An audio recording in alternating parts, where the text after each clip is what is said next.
Freedom Radio Hour. Live on Capital Radio 91.6 FM.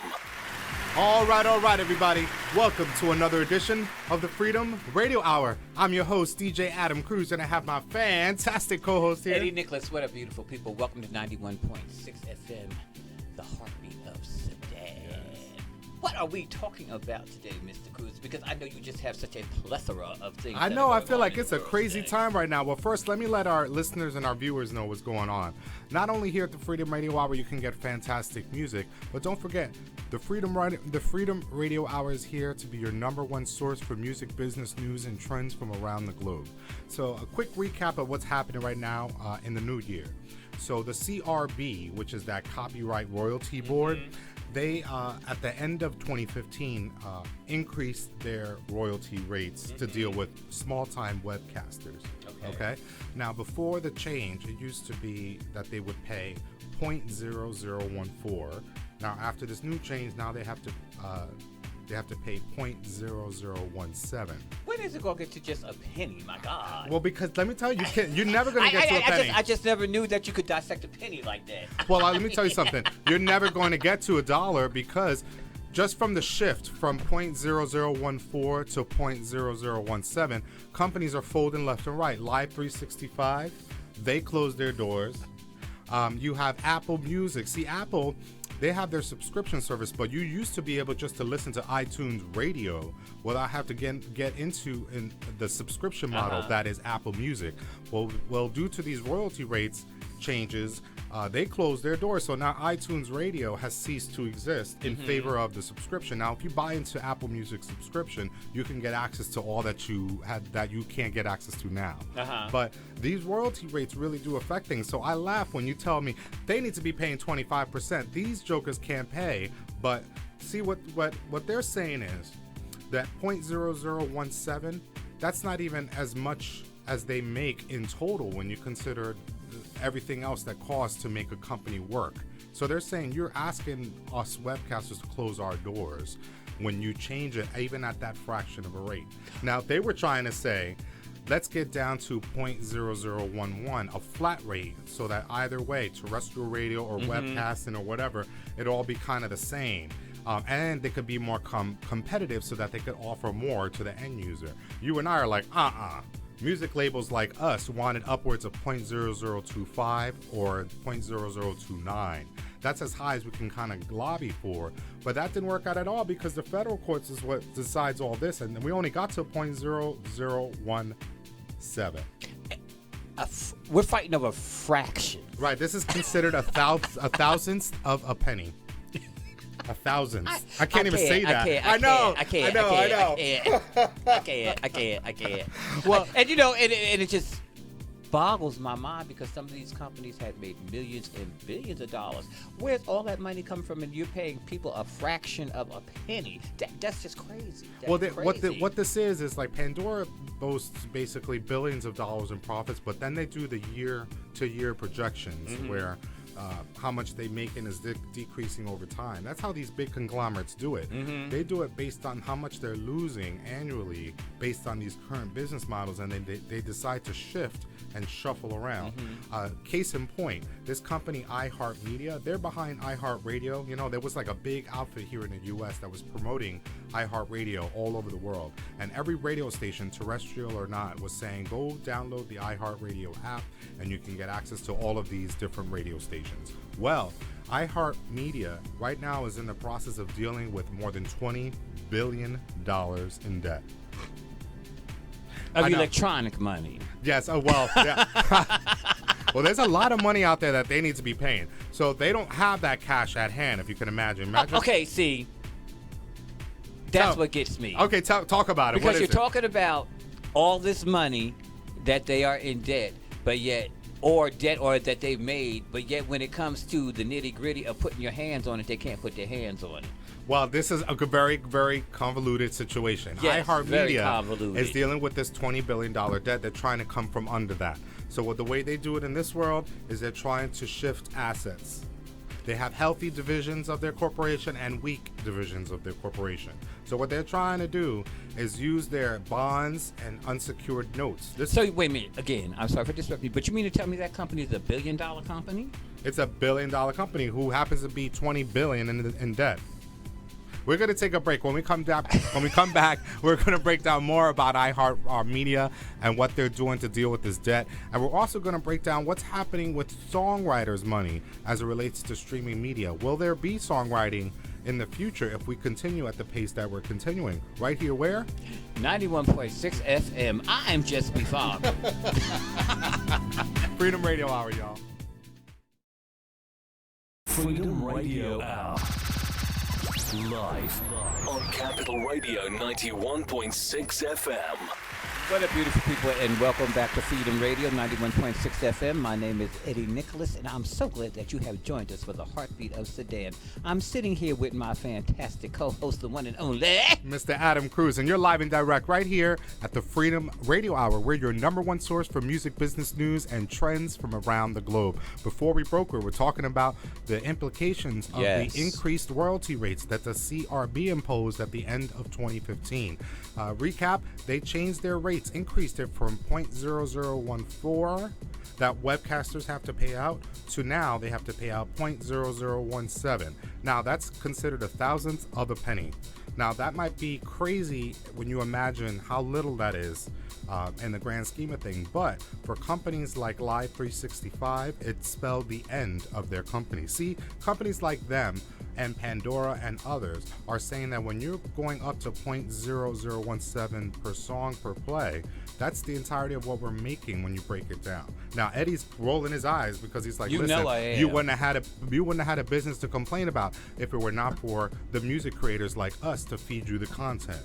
But they're saying if you want us to remain competitive, at the very least, Live 365 and Pandora wanted to bring the rate down to 0.0011 so that they could be more competitive, was their argument, and that they could offer more services. You and I side-eye the entire deal because what we're equivalent about, as we mentioned, is a fraction of a penny per stream, and it's nowhere near a livable wage for us songwriters. Unfortunately, this is not the only sign of bad news to come.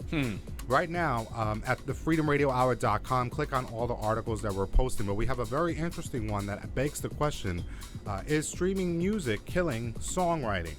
Let me give you a quick little tidbit. So back in the day, if you think about it historically, our very first professional songwriter was a man by the name of Stephen Foster. Back in the 1800s. He's responsible for Countdown Races. Countdown Races, sing this song. Yeah. He also wrote Swanee River. He wrote a few of those tunes back in the day.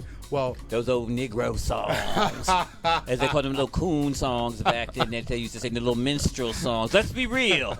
Well, listen, in the 1800s, Mr. Foster, unfortunately, by 1864, he died in New York City, penniless. He had three pennies in his pocket. Why? Because the songs made a lot of money. But for the following outfits. They made money for the music publishers. Those are the record labels back then. The sheet music printers. The minstrel show promoters. The venue owners. Those are all of the people that took all of Mr. Foster's songwriting royalties. Okay? So he died broke. So out of that started to come the Copyright Act there's a 1909 act that basically allowed to deal with some of the problems like Mr. Foster out in the world if you were a songwriter. So now at the turn of the century, basically, you had an opportunity for ASCAP, BMI, and CSAC to come up so that they could basically protect the songwriter, and the songwriter would still be paid for their work. Now that worked for a while because that equals what it is the songwriter issues a label a mechanical license so that they can go ahead and manufacture copies of the song. So Countdown Races, Mr. Foster granted the label 9 cents. Today's worth is 9 cents a copy. Okay, but in the digital world, that changes dramatically. historically. For a while, songwriters could make a living because if you wrote a bunch of songs and maybe a few of them were hits, now you were getting money over time, and it was considered to be a livable wage at that And point. also at that time, wasn't like a not what I want to say, like an equitable distribution where you sat down and you actually received that 40% or whatever that percentage was that you negotiated for that song. You actually got that percentage. Right, but they needed, what the music publishers decided to do at the time was to deal with the fact that they were the Mr. Fosters of the world. They basically allowed the federal courts to decide and set the royalty rate. Remember, we're always having this problem with music labels letting technology companies decide that 99 cent per download rate, for example. And in this case, historically, you had the music publishers allowing federal courts to set the royalty rate, thinking they would advocate for a higher rate than they could lobby. But in the end, it was really a low amount anyway. But at least in this context, before digital music, songwriters could make a living because you were writing on a bunch of these songs and you had a catalog, okay? Well, now in the digital landscape, streaming music is only paying out this fraction of a penny per stream. Artists that are seeing a hit song, getting say 3 million or more streams on YouTube, for example, are seeing a check for $17. And so they're like, wait a minute, what happened to our money? Who moved the cheese, in other words? That's that 0.1 whatever. When you think about digital music, yeah. And now, because it's taken over the market, now you don't have quite as much physical product to be able to enjoy that 9 cents per copy. When we talk about mechanical rights, now the money's basically been dried up. And how did that happen? Because we talked about our large conglomerates, our Googles and Amazons and such. They took the biggest chunk of the market when it came to digital propagation of music. Okay, so what's happening now with the songwriter is that the monies that they used to enjoy, especially performance royalties. See, performance royalties they used to enjoy when radio came to play. They started to get some money, but accordingly, only sound recorders got that money. The songwriters themselves, it was considered like promotional value if you got your song played on radio. There's a big difference in terms of distinction here. For terrestrial radio, we're talking about FM dial, right? They consider that to be a promotional value where you'd play it and millions of listeners could listen to your song, right? But for streaming music, that's a one-to-one transaction. That's not like you stream and just thousands of people are listening. It's a one-to-one thing and you have to access. So it's a little bit different. And see, even me explaining sounds a little bit convoluted and complicated. So you can imagine when it comes to setting these rates, how convoluted it all becomes. It all equals we ain't getting no money. Exactly. And it doesn't seem like there's a plan for us in the future for us to see more money. I mean, this 0.003 difference that I'm talking about here is what we're looking at for the 2016. All I can do is shake my head. But then there's not going to be life for small webcasters because those are the organizations that are most quickly affected by this. Let's take another break. When we come back, we're going to break down this a little bit further. Right here, where? 91.6 FM, the heartbeat of Freedom Radio Hour. And we're back right here live on the Freedom Radio Hour, your number one source for music, business news, and trends from around the globe. We're on Capital Radio 91.6 FM, the heartbeat of Sudan, and on the web at dwopmusicradio.com, and of course at our own freedomradiohour.com. Now, before we broke, we were talking about what's happening with these royalty rates, how they increased, and how it's causing companies to close, like Live 365. It's causing companies like iHeart Media to shift their assets because they're dealing with mounting debt, like $20 billion. Before we broke, you were asking, when did iHeart Media start? Well, we did our little research, and iHeart Media came to be in May of 2007. So now in 9 years, they became a $1 billion industry with $20 billion in debt. Oh my God! I can't.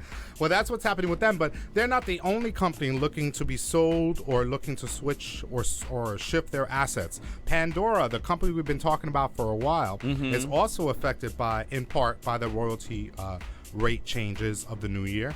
They are looking to be sold. Now, remember, this whole time we were talking about how Pandora is expanding their business. They bought Ticketfly, like a concert ticket outfit.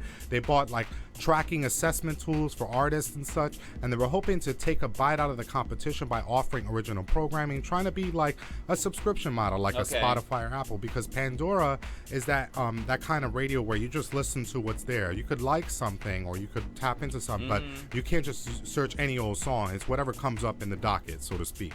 But what they're trying to do is switch to a subscription service, so they're more like a Spotify and Apple that you could scroll and choose what you like. But wait a minute, on because demand. I remember when I was the one time I listened to Pandora, I could like do a combination. I would listen to Motown tunes. Yes, Motown like tunes. That's like a theme. Oh, okay. But you can't like search Eddie Nicholas time marches on. Oh, okay. And then it just so it's more genres. It's not on demand. Okay. But Pandora, and trying to deal with itself, is trying to offer that in the future. So they're looking to be sold because they're seeing that they're getting more listenership. The value of their shares is valued at 1.94 billion. I know, just the shares alone, isn't that crazy? So they're doing well at the moment, but they're hoping to take advantage of this time to perhaps be attractive for an investor or a company to buy them. But they have to deal with a few big problems. A few of the problems include this royalty rate. Like, what are the plans to pay out until then? And then what happens if they don't get sold? Does that mean that Pandora is going to close its doors now? Because they've been trying for a while now to see if they can get sold. They're touting these expansion of services and such. Let me give you some tidbits of information. This is really interesting, okay? So they're hoping that they can convert their millions of users for paying services by offering their truly distinctive experience, which is code for buy our product over the others. I laugh because none of these services, Spotify, nor Apple, nor Pandora, nor Tidal, really offer that difference of a service. When you really think about it, really Tidal's the only one that's at least saying, we're giving you not only just the exclusivity, but a higher quality stream. At least they have that. I don't care about it. But I could understand that you have that as a marketing leverage. These other companies, and again, those are for those people that are really audiophiles and all of that type of stuff. Which we talked about this before. We're listening to our music by and large. We're moving around as a society. We listen to a lot of it on our phone. On our phones. The quality of the phone speaker is not but so much. So you're paying for high quality streaming in the Tidal case, and you're really only getting but a compressed sound coming through your phone anyway, right? So Pandora at the close of trading last Thursday, they were valued at 1.94 billion, or about 193 times its projected earnings. Okay? Oh. See? I say that word again, projected. Yes, that's about 193 times its projected earnings. So they projected at 193 times lower than this 1.94 billion. See, when you say you want to get sold, instantly people start to value your company. So that's what they were valued at before. Okay? But they're dealing with a bunch of things. You know, this ruling affected them because when you do things not by a fraction of a penny per stream, but say by 100 streams, they're saying this. They're saying internet radio companies must pay rights holders 17 cents per 100 streams under the U.S. Copyright Royalty Board's decision. That's still tiny. That's still .0017. You got to get your song paid 100 times in order to get 17 cents. Oh my God!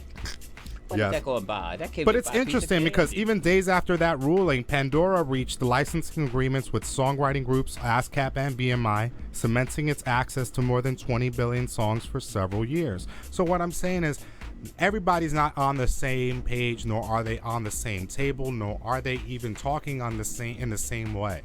Everybody's trying to make deals with one another to pay less or get paid more in certain instances, but no one's lobbying together to have a united front that really addresses things so that we could start to make more. When you see what's happening here, how Pandora is still trying to close deals with ASCAP BMI in the midst of possibly being sold or possibly dealing with or appealing these new royalty rates, it is crazy. What's the word you called it? Befogged.